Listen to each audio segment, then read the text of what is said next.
welcome to Heller Barnes, and I am not Heller. Okay, I thought we'll make And I'm that. not Baarns. All right. It's amazing, and Amanda is a great person, and she sent me a message literally at 3 in the morning her time saying, my throat is worse now than it was when I contacted you. She contacted me late in the day yesterday saying, I have a severe sore throat. I hope to be fine in the morning, that could be better.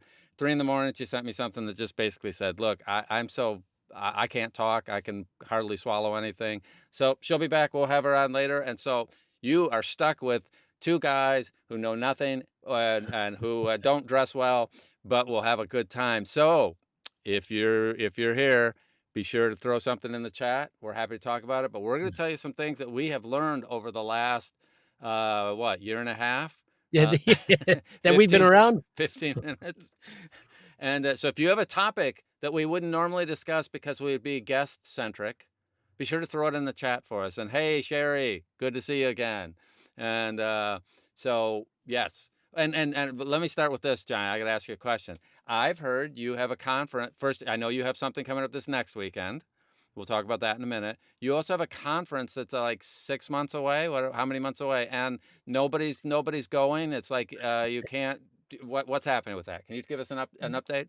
The New England Narrator Retreat. I opened registration yesterday. I finally got some final stuff. I needed to get the link for the holiday and offsite rooms and stuff. We got a good deal there. So I opened to the Johnny Heller Workshop alumni that I've asked everybody to join who wants to. And so that goes out to that group first. And we sold out all the on-site singles almost immediately. Crazy. And then, so now here's what we have left. There's still room. We're probably going to have a few, because I have more coaches and stuff this year than before. We're going to have a few more people than we did because it's our 10-year anniversary, which is shocking also. So we have, believe you're that old. There's still plenty of room to share. There's double rooms you could share with somebody. And there are cabins. There's 2 cabins left that's got 4 bedrooms and 2 baths. And apparently you can do like 4 to 10 people in those things if you want. And that's a great way to save loot if you don't mind, sharing a bathroom with 10 of your closest friends. And then the offsite hotel is 10 or 15 minutes away. So the dates are October 13th through 16th in Framingham, Massachusetts, about half hour outside Boston, give or take. It's always been a wonderful time. We have great coaches. If you go to my website, johnnyheller.com, or it's easier to click the link in Facebook because my website, I'll be honest, has been moving slow. My tech person is Lisa Ware, and she's going to fix that for me because it goes a wee bit slow. But if you go right to the workshop from Facebook, it goes right. You don't have to go through all the crap on my website, but you can sign up. What you pay, just so you know, I want to make it as clear as I can because people always have questions. The loot you pay for the workshop is workshop loot. You'll be charged by the Warren Center, that's our venue, for food, beverage facilities when you get there. So that's all. The workshop fee is a separate fee from the rooming and stuff. And this year, because it's our 10th anniversary, Joanna and I have talked, and I think we're going to arrange to have Wednesday night, which is our last big night there, champagne. We're going to get some champagne for us. And this costs a little bit of money. See, if you want to participate in this part, we're going to have lobster because we're in New England. It's like an extra $30 for lobster. And you don't have to have lobster, but I'm going to have lobster. Okay, but I have to say, I have to disclose something. So I always thought it was bizarre. There are cheaper ways to do this stuff. And every year it tends to sell out within like a week of the time you announce it. And then after that, wait list and stuff like that. But so people could quote, get information, but they keep coming back because they get value at a level that makes it worth it. And of course, like many things in life, if I want to buy a Lexus or a BMW, pick your favorite luxury vehicle, whatever brand you like. You pay more for a Lexus. I just happen to know because I have one that I've had it 356,000 miles. Wow. And it's kind of crazy.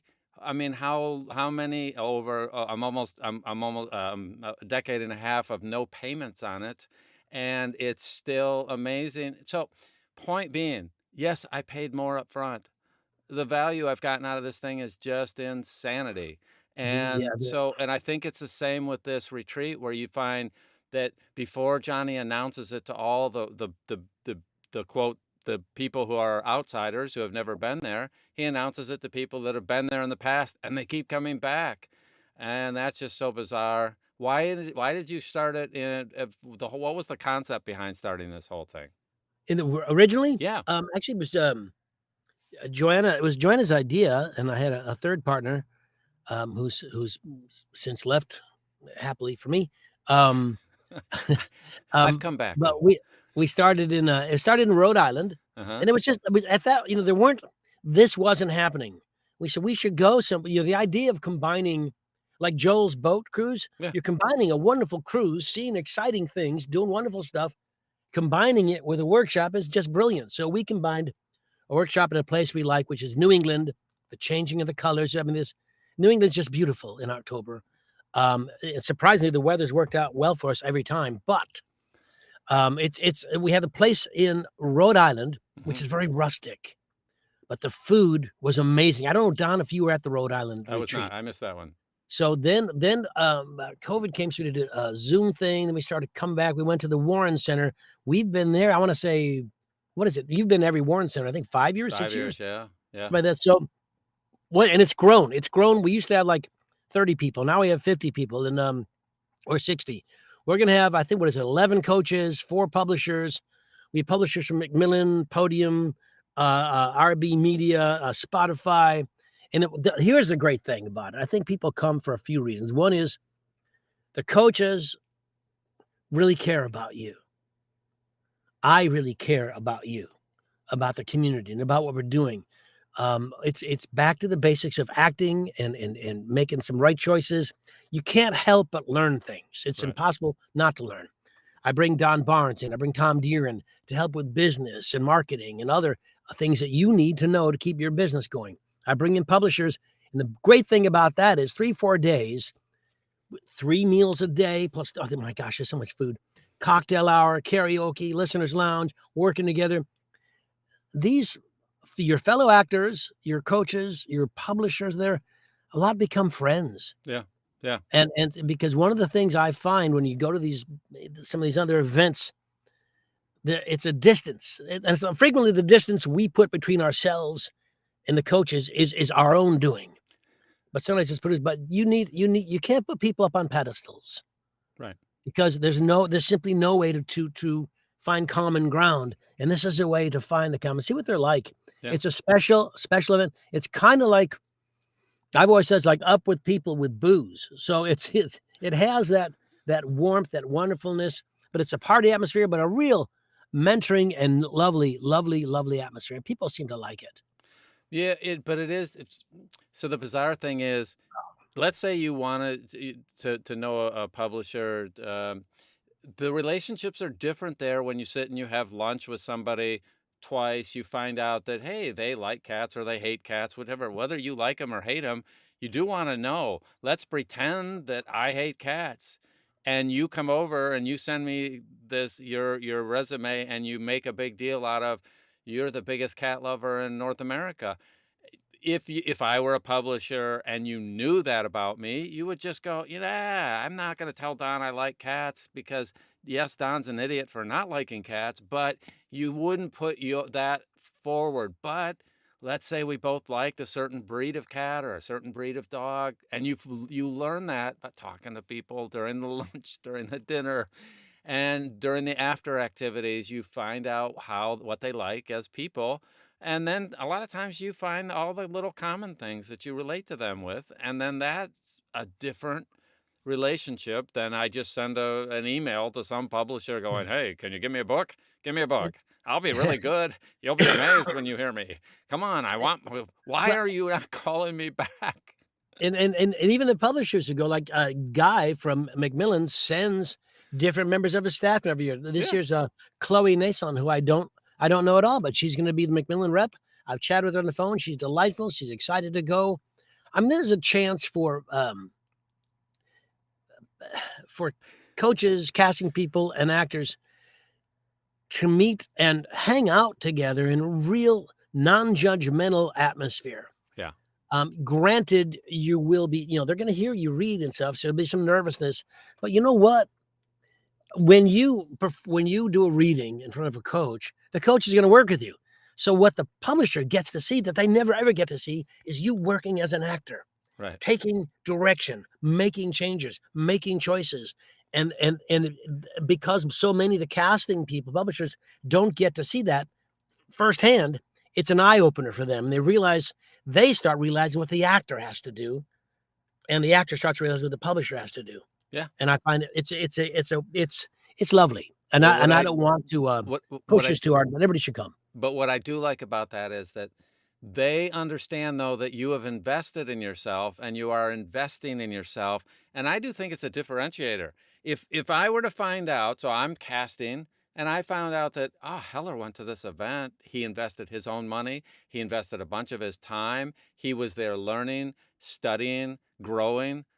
Well, let's say he was just okay today. I know he's committing a whole bunch of stuff that most people are not doing. Baarns is sitting in his basement, you know, toiling away. He's not working at stuff. So I'm going to hire Heller instead. I mean, there's a difference when you find out people are investing in their craft, in learning, and those people are the ones that I want to work with. And I suspect you have the same thing. And one of the things that I've quite enjoyed is as I get to know more the attendees become dear friends of mine and colleagues, and a lot of people want to move in, and I think it's important that people, when they're ready, when they feel the call to move into the coaching ranks.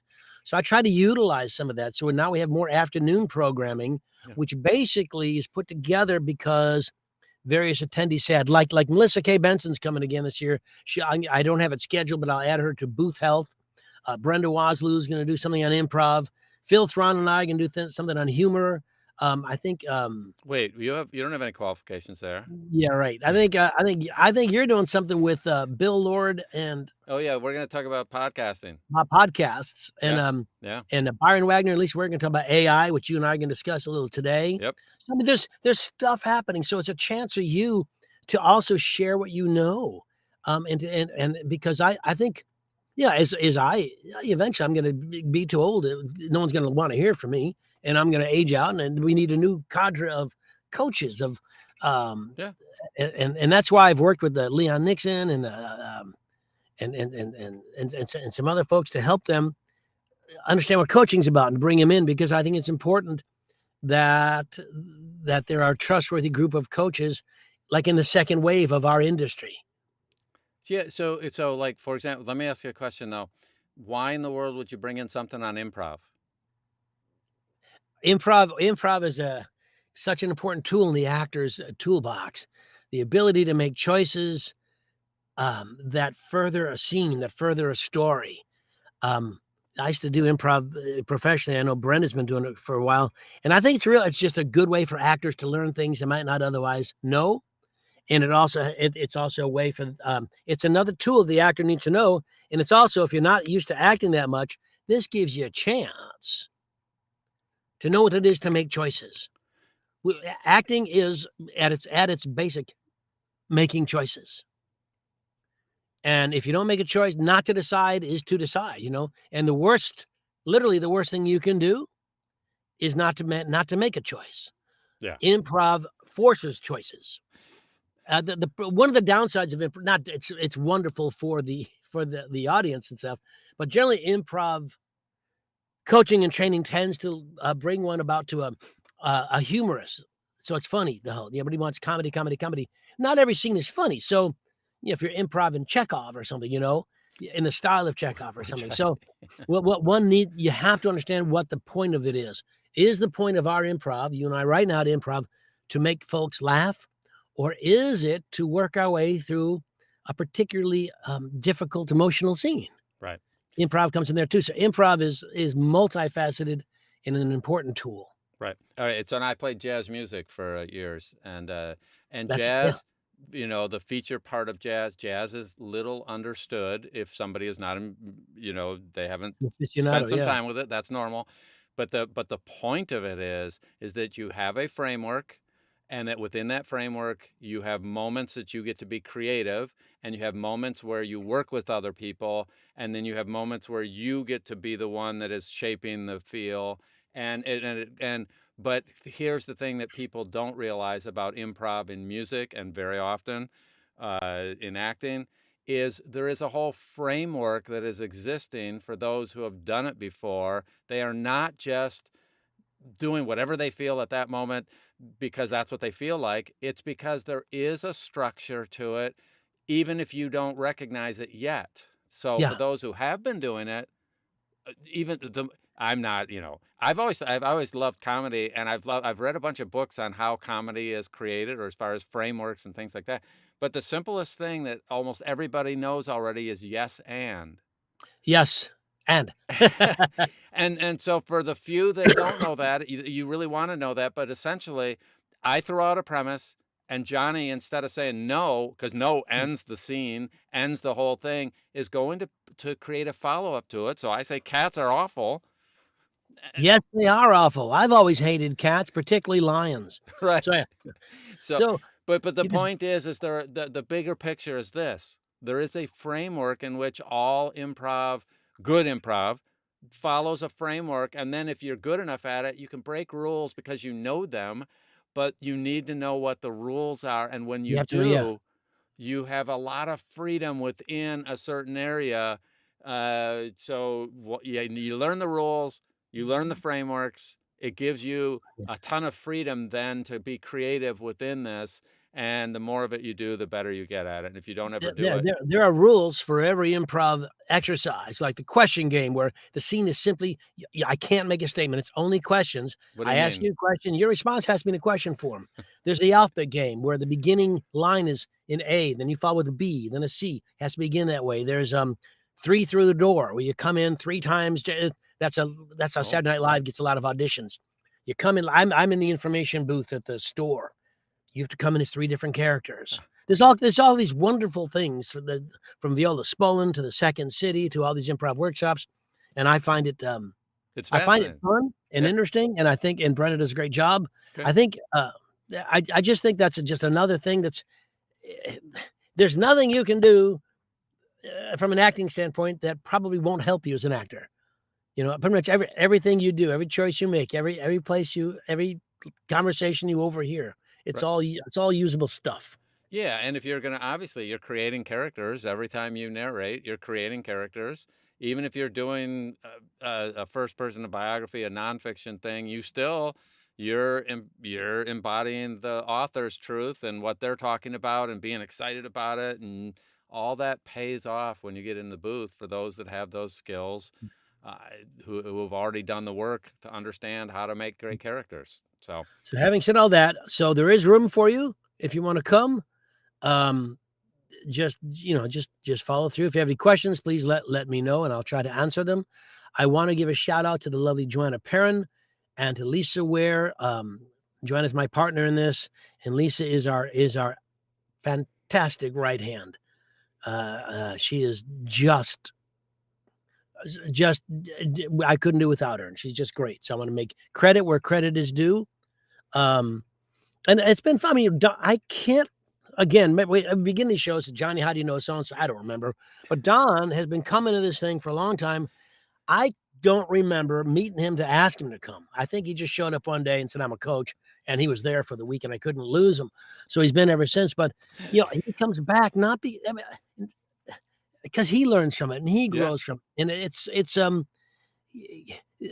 this is, if I get any kudos, aside from the acting work that I hope I get kudos for, this is what I wanna be known for yeah. when the time comes. Well, I think it's, I constantly go back to the same thing every year. The number of people that return that have already been there is off the charts crazy.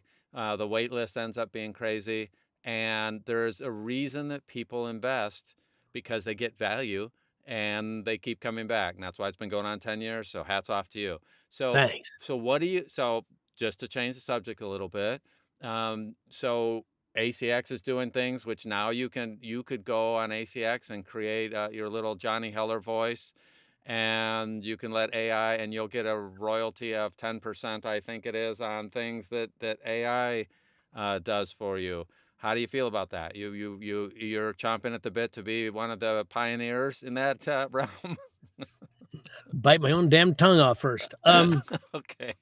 So, I think about it this way. Look, first, we talk about AI in a general sense. Don and I were discussing it earlier. We have we as a society and we as a we've been using AI in one way or another for years, and it hasn't been a problem because it hasn't infiltrated the creative arts. right, For example, you let's say you drive somewhere. We'll talk about this. You know, I'm known as a tech Luddite. And I'm probably not as bad as people think, but I don't really know stuff. There's so many things that irritate me about it. I'm like Lewis Black. I'm like, what? Like for example, you're texting on your phone and you want to write something, and it gives you in that little shadowy text, it right, finishes a sentence for you. right, That is what I want to say, but I don't know what button to press to make it not shadowy and to show up so I don't have to type it all. right. I have no idea. Yeah. They show up like that, but no one ever tells you what to do to make it so. That's here's another AI stupid thing. I have been thinking about getting a car. I have not owned a car. See, I was in New York in probably 85 or 86 last time I had a car. So I've rented them. The most recent time I rented a car, I got in the car, and I was in there 30 minutes for the guy came and goes, "Is there a problem?" Don, did not know how to make it go because there's no key. I'm It's like, a "What?" push button, And yeah, and you have to yeah, put and on then the he goes, "You brake. press this and you hit the brake." Right. Why would you hit a brake to make it go? Well, that's the dumbest thing. Why the brake? I don't wanna Well, brake, I wanna go. yeah. So, stupid things happen. Do you wanna know But why? then Someday ask me offline, I'll tell you why, but anyways, yeah, well, go ahead. there's I guess you don't run people over. Then your phone, if you wanna go somewhere, you need a map. Right, Like, even if you're walking, you click on Google Maps, that's I tell you, you know where you are. I walk through the park, I know where I am, but let's say I don't, and right. I'll hit Google Maps, "Oh, I'm at 98th Street." Then you use that's AI telling you what to do. And Don and I were talking before AI. First off, you know, Well, you're so young AI too, both of us. AI will these maps will tell you where to go and how to get there, and they show you everything. They Right. show you the traffic, they show you where Taco Bell is, they tell you everything. Yeah. And we're like, "Yeah, we're not impressed." Well, But we think that the Thomas Guide, and those of you living in LA will know what I'm talking about, this was a book. They sent out these actors who didn't have jobs, who couldn't get bar jobs either, to go look at the cartography and I can't say topography. topography, yeah. To look at things over, and they made maps and drew roads. So here's a map, and every little quadrant is mapped out, and it's in a book. So this section attaches to that section, but it's in a book, and you could not get from the Hollywood Hills to Santa Monica without your Thomas Guide, or with the Right. Thomas Guide, you could find the sneaky little routes. And I thought it was the neatest thing ever. It was my favorite. That's literally my favorite thing It was about your LA favorite when I lived book. there. It was a great book. It is. And they had one in San Francisco. They never had it in Chicago. But now there is no Thomas Guide because now you have a stupid phone that we don't have any respect for that tells you exactly how to get to where you're going and tells you if there's traffic and tells you there's a cop around the corner. Right. That's amazing to me. Yeah, yeah, yeah. And you But know what? And it put a bunch of so the Thomas guides are probably out of business right now. I I, imagine. as a young musician, drove all over LA, and I was with my son-in-law who admitted, I don't really have a great sense of direction around town. And I thought to myself, well, I get it. Well, I understand why. He's never had to actually use a map to figure out how to get to the Starbucks or to go to Trader Joe's because he can map from his house. Trader Joe's is walking distance from his place, and yet he would need to That's a use drive. he would need to use the map system to know. I mean, eh, now we laugh about it because when I came to LA as a young musician, and I went to almost every hotel within about 100 miles of where I lived to perform on different occasions. I mean, hundreds and hundreds and hundreds. And so I would use the Thomas Guide to get there. Yeah. What it did over time was forced me to have a mental map of how the city is laid out and how the freeways all came together. And I generally still today know more alternate routes to things just off, oh yeah, I could go this other freeway. I always use maps though. But so now I'm more like a passenger in the car, where I don't pay attention if I'm not driving to exactly how you got someplace. If you're driving, I just know we Yeah. got there. Yeah, just got there. And I don't really care because you're driving back home. So I'm looking at the birds and the people and the cars, whatever. I'm having a good time.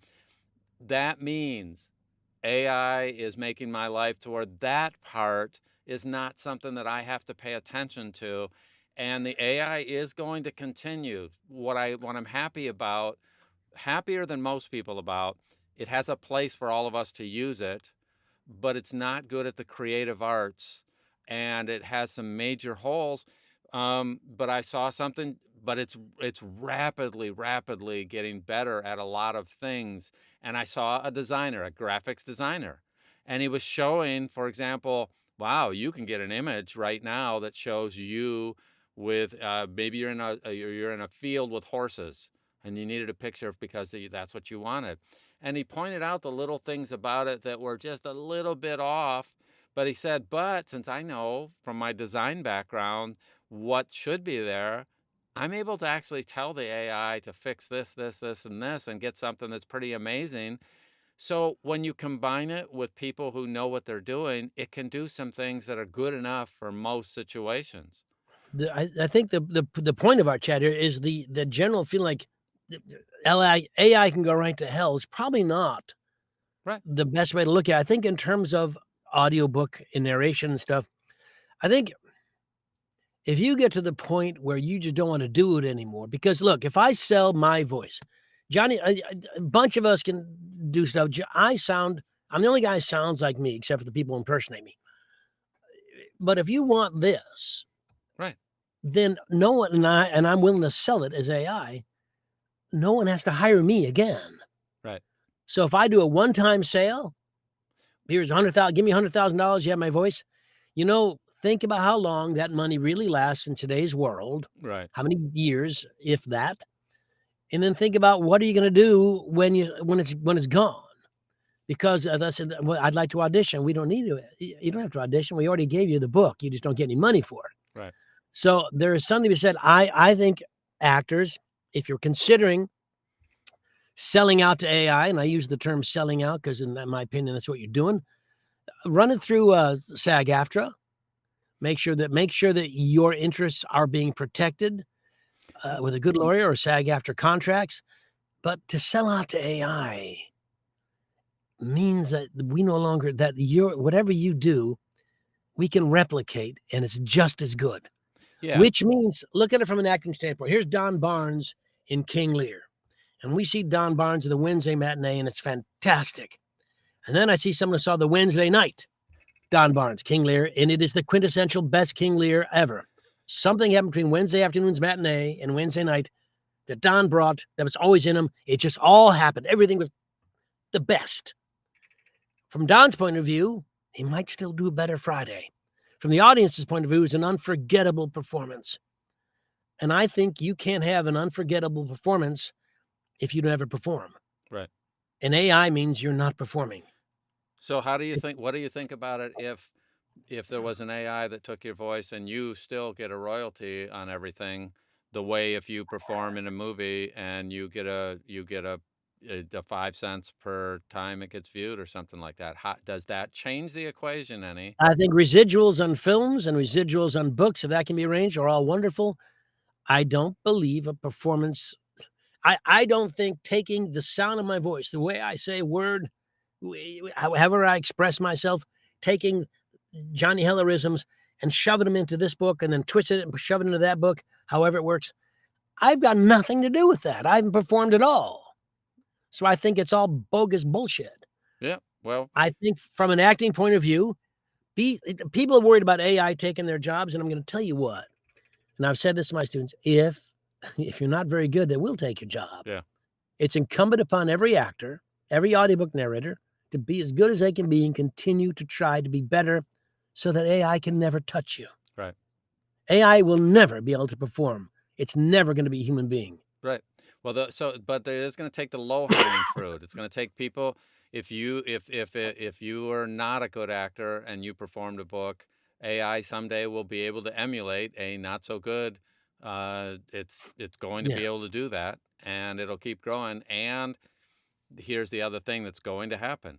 You are going to use, not you, but you are going to use AI for other aspects of things that you don't want to deal with. You have to track all the people that you are going to reach out to every month or every quarter or Yeah, whatever. yeah, yeah, And let AI go to funerals and stuff for me, that'll be fine. yeah, Yeah, well, yeah, just I know if you're like me, you're getting invited to too many of those these days. But it I does happen as you mature. I've been We'll spending a be lot of time trying to figure out what I want in my tomb.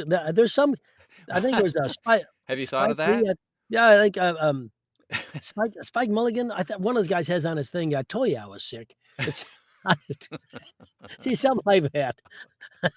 I have to admit, so far, other people have thought of what should be on my tombstone, Oh, but yeah, I yeah, but I yeah, yeah, haven't. Okay. yeah, yeah. Took long enough. It took too long, I think is what some have said too many times. Yeah. Uh, why did he how did he last that long Yeah, yeah, yeah. when he did? Why did so many better people not go as long? Yeah. I can Uh, say that about a number of people right about now. so Um, so so in other areas, like managing invoicing, managing other stuff, then some of us who formerly paid an accountant to do yeah, things yeah. are going to use the tech. And it is like a smartphone a little bit. I mean, many of us resisted a smartphone for a while. Um, I just saw Ray Conley. Is that my tombstone? Look. That's brilliant. I think I would. I think we're gonna steal that. Yeah. There's there's your uh, there's yeah, that I think you should steal that, and we can even give him a credit on it because you won't care. You don't need No, no, credit. I'll be gone, what do I care? Yeah, let Ray get residuals There it is. of my marker. Uh-huh. Uh-huh. That's fairly good, Ray. Okay, Oh, so no improv for you, Ray. You're already there. Uh, I've lost track where we are, but yeah, AI can be valuable to do things for you, but I don't think it should perform for the listener, for an audience. okay. Simple as that. Yeah. Well, and it makes sense. But it will. So what we're saying is, as a performer, I don't think it's a great performer, and it still is not going to understand subtext. And there are just a bunch of performance aspects of it that it's not going to do. It can pretend it's doing it any more than I could pretend I'm an actor. But anybody who's an actor will instantly go, no, that guy's a hack. I mean, he can pretend for, this many sentences or this many paragraphs, and anybody who's a real actor will instantly know, oh, yeah, his start was fine and he sounded like it. But I'll trip over little things that you'll instantly go, clearly this guy has not done his homework in the acting realm. Okay. I Well, may understand a lot about performance, but that doesn't make me an actor. That doesn't make me a practiced actor.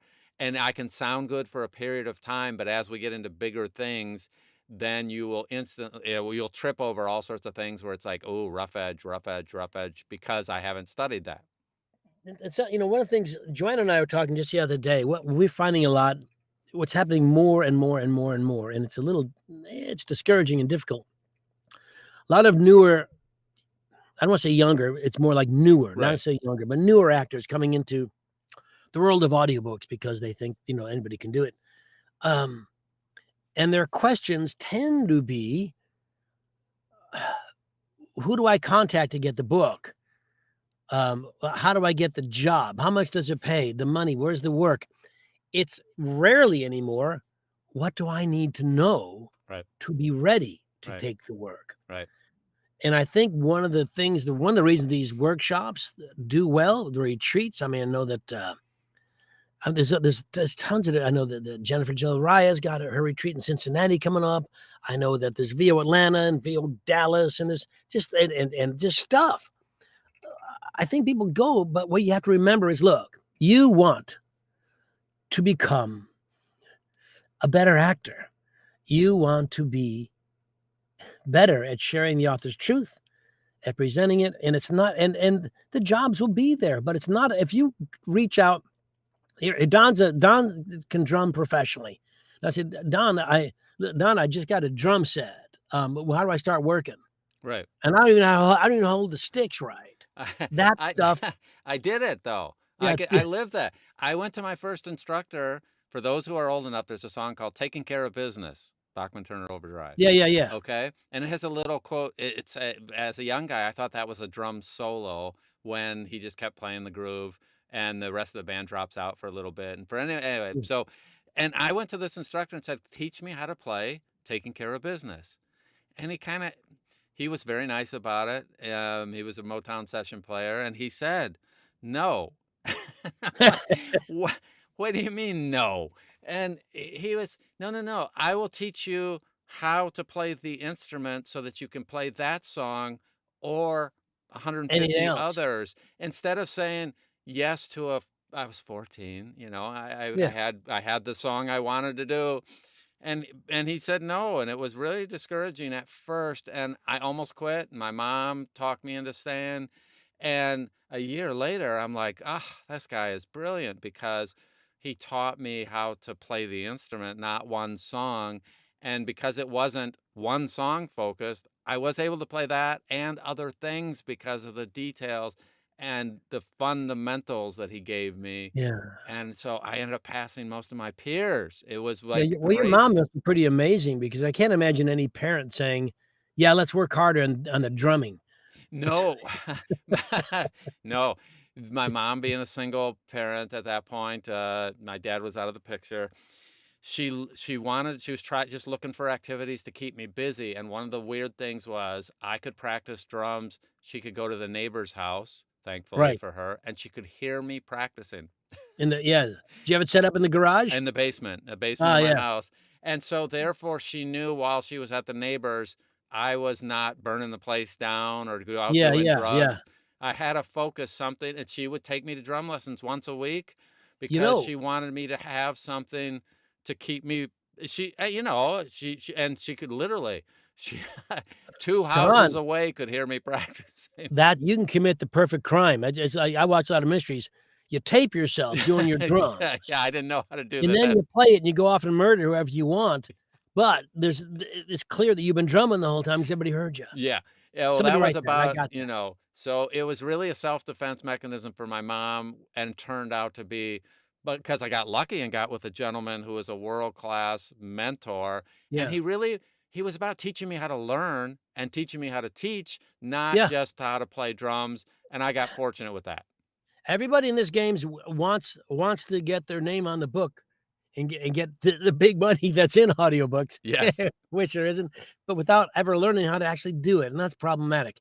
Hey, Chris Walsh has what Yes. is that So, thing? Johnny, could you talk about, or better yet, show us how you mark up your scripts to plan for inflection, breaths, half breaths, and pauses? Now, I I don't know how to show you because I don't mark my scripts the way you think I do.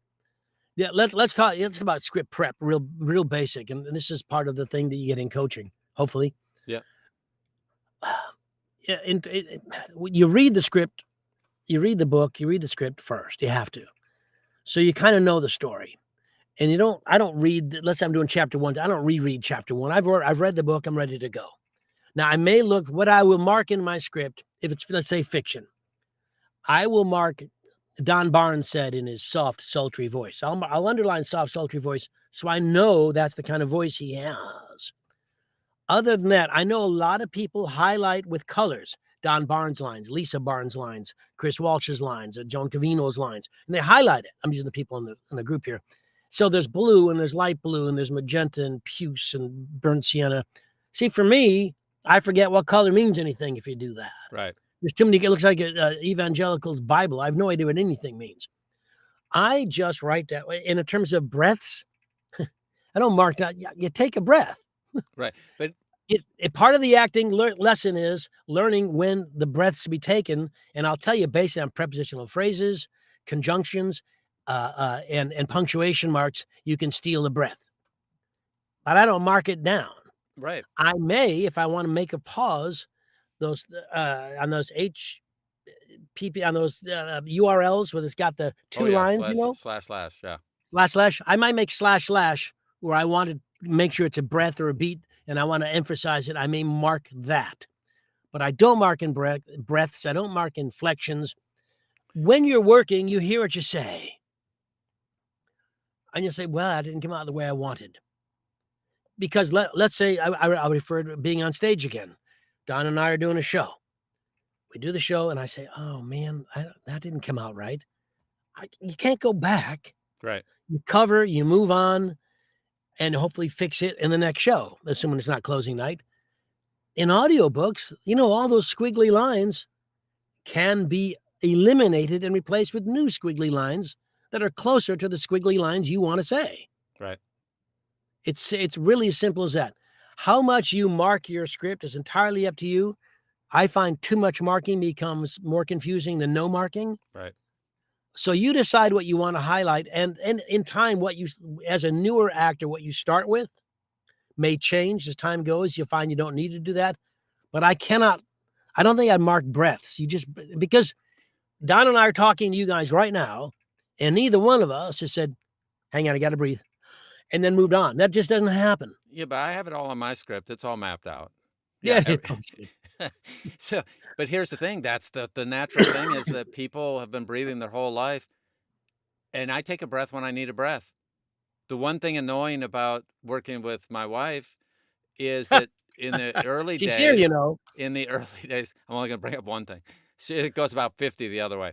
So we're doing a dual voice thing this afternoon, where it's a script that's, us for a commercial thing, an e-learning thing, and, when it comes time when I need a breath, I take a breath. I never plan it in advance because, oh, I'm talking to you, I don't plan it either.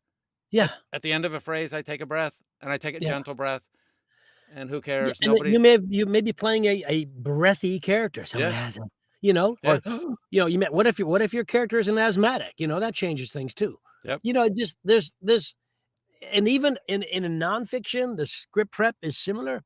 I mark down words I don't know them how to pronounce yep. or the meaning of. If I don't wanna find out just by I look it up, but a pronunciation, there's a proofreader, letters and backward E's and umlauts and Which I things. don't know.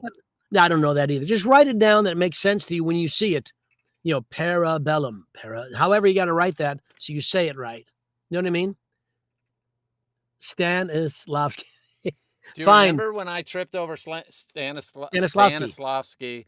You said it one time, and I could not pronounce it online while we were I'm here. so now you've got it, So I Stanislavski. have it sitting on a Post-it note so that if I ever need to say it, and I practice it sometimes because it's like I could not say I had that. You laughed at me very hard, appropriately. You you didn't even improv. You I truly laughed at me when I could not say that word. I So laugh at you appropriately and inappropriately. yeah. And so, in other words, if you have something you trip over, then I have it there so that if Yeah, it comes up again, I actually can say it. yeah, yeah. And I had Lisa write it out for me and Yeah. it's like I Well, I couldn't guess say. whatever works phonetically, but those are the things you might make a note on. And if you don't use it, get iAnnotate, which is a program for your iPad. It's like $10 and it lets you look things up and mark things up. Some people find it helpful to really mark up their scripts a lot. I simply don't. Right. That's my method, but I've done this. Like, so Chris, you may find that you need to mark a breath because you're not sure where it comes, so there are questions. When you work with a coach, they can hopefully will help you where they'll tell you where in a script you can find breaths. Some of these Dickinsonian paragraphs are very long. You need to take breaths. Right. Where do you take them? Right. And there are answers to those questions that differ from script to script, author to author, genre to genre. It really depends what the author's doing. And also note that probably a big picture thing for Chris is that the punctuation is there for the written word and to make sense of something in written format and may or may not apply to what we're doing vocally. And so Oh, be well sure said. that you don't say, well, every comma has to be a 2-second breath or not. I mean, sometimes you need to put in more commas Yeah. mentally. You need to put in periods. You are responsible for how the phrasing comes out, even though the original author had a phrasing, but their commas are there because in written, you need them to give some context. They may or may not apply when we're doing this other stuff. So Ray has a fascinating thing that can get us totally off track here. Do you record with headphones on? No. No. And Well, here's the thing. If I'm at McMillan or Penguin Random House and I'm there, yes, if I go there, they give you phones. right, So you're there, and so I do what they ask because, because it's them. right. At home, here's these guys, Yep, yeah, yeah, yep, this. One ear, it's all I do. yeah, Just so I can hear it. That's because I don't like it. I don't like stuff. I don't even like these. I don't like stuff in my ears or on. I just don't like. I'm not comfortable. yep, But there are times when you want it, and some people use it. I know in my commercial auditions, I don't use it at all. right. But in audiobooks, I need to. I want to go back and I go back and hear things a lot. Yeah. Yeah, I said, was that right? And so I don't want to keep picking it up and put it in. So it's there. And And a lot of also I want to I become used to hearing it as I do it. But I think it's a matter of comfort, right. or unless you're at, unless you're at somebody else's studio and that's how they work, Yeah. I think you need to be adaptable to who's paying you, who's paying your check. Yeah. If you're recording at home, so I'm over 1,000 people now that are just doing, they've got good monitors, so they can hear everything through the monitors, so they don't need headphones at all. My wife and I both started first off, I do a lot more voiceover than most people know, just because I do dual things with Lisa. And so I just never wear headphones. I'm always off the monitors and I hear myself naturally, and that's it. And that is time tested, battle tested amongst so many famous narrators that don't wear them. Now, here's the weird thing: if you go into a studio, you know why everybody wears headphones in the studio? No. Because the engineers who are used to working with musicians and singers originally before they ever did voiceover. A lot of the techniques that are used in studios come from the fact that if I have a singer needs to hear the music playing, but they don't want the mic to hear the music. So the singer has to have that stuff playing for them to know how to sing with whatever they're doing. They can't just sing by themselves. So studio engineers got used to the fact that singers always had headphones. So a guy walks in, is going to do a voiceover. A gal walks in doing a voiceover. They go, well, here are your headphones, because they think of Yeah. singing and they think of voicing as a subset of singing, when it's kind of different animals, but nonetheless, that's why you'll see all these pictures of people in studios with headphones on, Yeah. because that was the engineer who basically said, well, this must be the same. They Yeah. give it to them, and they're not set up in many of the rooms with monitors. Whenever you wanted to listen to something, if I recorded something musically, I had to go into the control room to hear the playback. And you would stop, you'd be done, take off your headphones, you go in the control room, you'd listen back. Okay, let's do that one over again. So you do not need to have headphones in order to record well. And as a matter of fact, there are a ton of people that would do dramatically better without headphones while they're recording, because most of us have heard our voice and our acting for decades before we ever started recording. And you can hear the emotion in your voice without the headphones. So absolutely not required. There are a set of people that's what they grew up with. If they did radio, they started with headphones, and they'll argue all day long that you need to have headphones. And I respectfully disagree. There's way too many famous people that do it without it. So you can A do lot of either people though. just put it on one ear, One sometimes ear, if no if you ears. do it like, here's Don and I talking, if we didn't have it, we can hear each other, but if we needed phones to hear each other, we'd certainly have them Yeah, on. yeah, yeah, yeah. I have them sitting right Yeah. here. If I need them, I can put them in my Well, ears. these guys. Yeah, yeah, yeah. And I've got pro quality uh, earbuds. Anyway, so recording without them gets me out of listening. Yeah, yeah. When you record, so Ray has a comment here. I'm going to highlight it. Yeah. Ray, this is so common.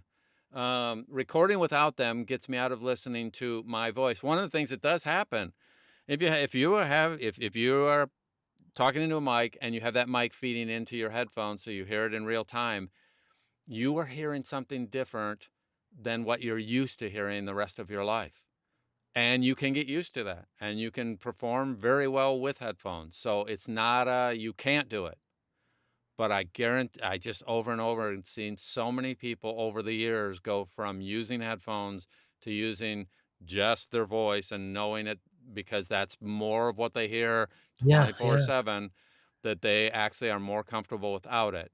Well, Despite, but the I know some world-class performers who always use headphones. So it's not that you can't do it, but then I also find people listening for background noise. It's like, nah, I'd really rather you're focused on the script and the character and the scene. yeah. Then, if you're telling me you're listening for a plane flying over, I'd rather you not hear it and then go back and have to do a punch in than have the I'm listening for a plane, because that's not the focus. Absolutely right. Anything you do that's not integral to the script, to the scene, to what's happening in those pages is a mistake, basically. Yeah. That's where Well, all your energies, that's where everything you are has to be concentrated. yeah. And Yeah, so if somebody's highly experienced, they'll do fine. I mean, if they start in radio, I guarantee you those people are going to argue that you need to wear headphones, and that's fine. But I just have so many creative types and great actors that do even better. I'm not saying they did bad before, but they do yeah. even better when they get to the point where they don't have headphones on both ears. It And frees many them up. times they just have, if they have good monitors, life is easy because they can hear the playback when they need it and they hear it in great quality. And it's not so close. There is something different about hearing everything super close with earbuds. Nothing wrong with that, but it's just a different point of view. Okay, so Yep. great question, Ray. But as we near, I wanna make sure I say this because I know I mentioned New England, but I do wanna let you know that, if you're in the New York City area on, May 3rd and 4th, which is the first, Saturday, Sunday of the month, Sean Allen Pratt and I will be here, at New York City doing Open Jar Studios on 48th and Broadway, audiobook intensive weekend. One day Saturday, I think, is fiction, Sunday, nonfiction. Uh, both days, you can get both days for $4.50 or one day for $3.50. It's on my website. We do have room for a few more. If you're in town and you're available, it's a great experience. And I think Ray's coming. I think I don't know who was in this group is coming. But it's gonna be great. I mean, Sean's coming down from I guess down up Yeah, over he's coming down Delaware. now. I think he lives north of you. He's Yep. in Delaware, but I have no. But here's Yeah. something. I don't either. I don't know where anything is. Like Florida could be north of you for all I know. Uh, I, I always say I'm going. I don't know where anything is. I just. I always joke with a lot of people. If it's east of the Mississippi, who cares? I mean, it's all the Well, same. I always say I'm going down. No, I'm going up. I'm going up to Washington, but I'm really not. My So, friend Bill Lord lives in Virginia. I'm going up to Bill's, but he's down. He's south. But I have no sense of direction, and also I don't care. I'm getting in a train or a plane or right. somebody else's automobile. I don't care what direction they Yep. go. Yep. I have the same thing. And Eventually, no matter you're going to circumnavigate the globe and get there. Yeah. so, Chris, you say, I suppose the best use of headphones is for punch and roll. Tons of people do punch and roll without the headphones. You don't need that to hear the playback, because if you have good monitors, then the monitors play during the pre-roll and then turn off If appropriately. you don't have that monitor, you do need an earpiece for the punch and roll. Yes, yes, yes. If you don't I have don't have the monitors monitor set up in your when I room, so so that yeah, is I true. just use the earbuds, but And yeah, I do need it to know. But see, even with punch and roll, you're gonna know that you screwed something up because you're hurt. Because when you screw something up and keep talking, somewhere a few seconds, fractions of seconds beyond the screw up, you say, "Yeah, something's wrong there," and you're gonna go back and listen to it. So for me, it's easier to have the bud already in, yeah, and Don's about monitors already on. But yeah, so you yeah. you're gonna know, you can fix it. You have Yep, to yep, fix yep. it. So, Chris, you are right that if you're doing punch and roll, you need to have a playback system. So that's absolutely true to do a quality punch and roll. But so many do it with monitors where they hear it and then the software turns off the monitors as they're recording and life is good. Okay, so you don't need the headphones just to do punch and roll. You certainly, and one ear on, one ear off is classic. You will hear a lot of people do that, and you will hear people that have monitors that they don't use any headphones at all while they're recording, and that works great too. So there's lots of ways, and then I have people that use both. they use headphones 100% of the time, and they can sound great too. If somebody's newer, I'd recommend against it, but somebody's established, man, keep doing what you're doing. You can have Okay. monitors and earbuds and earphones, and you can record it and play it back all at the same time, so you really know when you made a mistake because there's 15 different things telling you. Yeah. Little buzzers go off. And a lot of times, you know what? It is funny. Listening to things after, if you're newer, I mean, there's kind of different phases of this whole thing. Johnny, when's the last time you listened to a whole recording that you've done? A whole book I've done? Yeah. I don't know if gosh. Yeah. Okay. So that's the right answer. Meaning, Johnny's not gonna, if he records a 10-hour book, he's not going to go back and listen to it again. I mean, he's sick of it by that point, and it's I like was thinking, yeah, already got 16 lined up, and that's fine. If you are newer, though, if you are in your first 10, 20, 30, 50, 200 books, there are occasions where it does you some real good to go back a month later, 6 months later, and actually listen to something you've done, because you'll pick up 100 little things that you can apply to your next performance. yeah, yeah. And then you can accelerate that whole thing by having a coach that goes through and listens and helps you with things. But if you're not doing that and you do it on your own after a couple months, when you have some perspective, like you haven't heard it in 3 weeks, 2 months, then you can pick up all sorts of little details and go, ooh, I didn't realize I rushed that. And Ooh. there are times when you're gonna try and do different and new things that you're gonna wanna listen to make sure, like, I'm very happy, I'll tell you this book coming out, Mhm. it's Dracula, All right. and you know what? Everybody thinks they've read Dracula. I assumed I had. I had not read it. I just assumed it's all in diary forms, like, Don Barnes's diary and his experience, and then Johnny Heller's, and it breaks it down, all these people, so there's multicast, and what I'm excited about, see, I'm either gonna be lauded or pilloried, depending on your take on this. I've done a whole lot of British stuff. I'm British. I had a British accent growing up, everything, and I've done a lot of books full on British throughout, and everybody's liked them. I've even got uh, uh, uh, uh, a pseudonym. It's Mason Ward. I've done some horror books with a British accent. They wanted to use my name here, but I'm doing Dr. Seward, British. I'm doing some British other people. I'm doing Van Helsing, and I'm doing Renfield. So all these guys, all these different accents. So people are either going to say, "Man, Heller sucks," or "Man," I don't know which one. So we'll see. But it's fun to do because it's just such a fun project. Yeah. And so, and I learned things. And you want to talk about? I went back and listened to a lot of it. Now, my wife Joanna goes back and listens to herself frequently, and I always tease her about it. But I did the Joanna method on this. I went back and changed things. I changed entire paragraphs, entire chapters, because I wanted it to be as good as I could make it in that moment. Right. Right. You know, and maybe I'm better today than I was yesterday. I hope I am, but but you know, so there's always one of the great things about acting is there's always new stuff. Yeah. Always, always, always. And it's just I'm so happy that I'm doing this. I still love that I'm doing this, and I'm going to continue to do it until they pull this mic out of my cold dead hands. Yeah. Yeah. Till you really slow down. Yeah. So, so when does it come out, by the way? No idea, not a clue. I don't know. So I did my bits right away, and I'm jumping into my next book, so I okay. don't know. All right. So your parts have been submitted, and all that's long gone. And okay, so let me see what Ray had to say here. Last year was my first year at Neener. First lunch, I sat next to a lovely and generous producer. Put me immediately at ease and made it easier to talk to other people I don't know. Yeah, Oh, that's yeah. always yes. Yes, Yeah, the yes, producer mentioned you to me, and it did not like you. yes. Hey, you know what? They're people like the rest of us, and they have their own, the great thing is when you're with so many people that are very accomplished, first it's humbling, and I learned so much from these other people, and then you find out that they're really nice people. They're Yeah. not all, and it's a good time, but it also is helpful in terms of all the professional relationships as Oh, well. So it's let me say what I know we're closing up. mhm. Sometimes also some of your dear friends, people that you work with, they coach. I talked to Scott Brick earlier this morning. He's a pal of mine. We're talking about some of our friends. We don't like all their work. Right, You know, right, like you could think the world of me as a human or not, love my work or hate my work. right.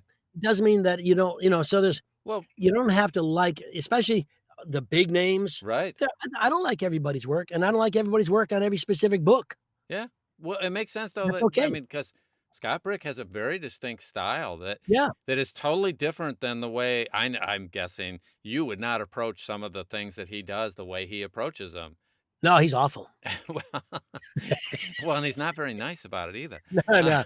Pain in the ass. but that's just normal, and that's also the norm at the top of every game where Yeah. there are 2 tennis players and you like the way one guy plays and you don't like the way the other gal plays, and or you love one style and Yeah.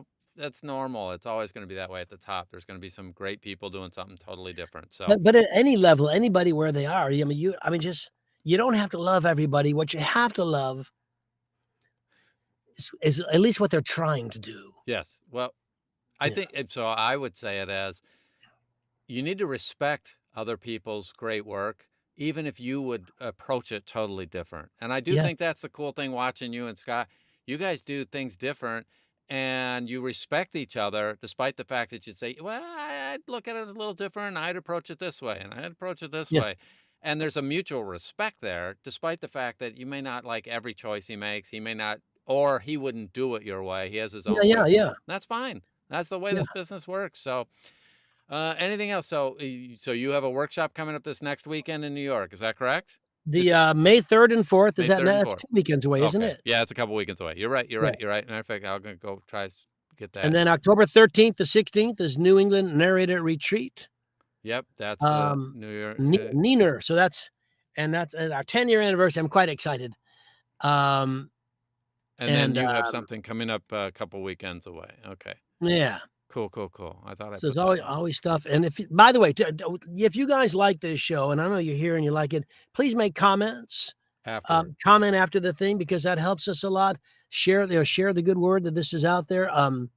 It helps us, and the more shows we can do, hopefully the more helpful we can be to you. Right. Don and I, we do this as a big. The judge ordered us for community service, so we have to. We get paid so much for doing this. Yeah. And we do it. But no, we always have a blast doing it. Luckily, Yeah. you're a joy to work with, even though sometimes I hate you, but I don't. But in public, I pretend I like you. Yeah, yeah, fair enough. Okay. Yeah, I get the poison pen letters.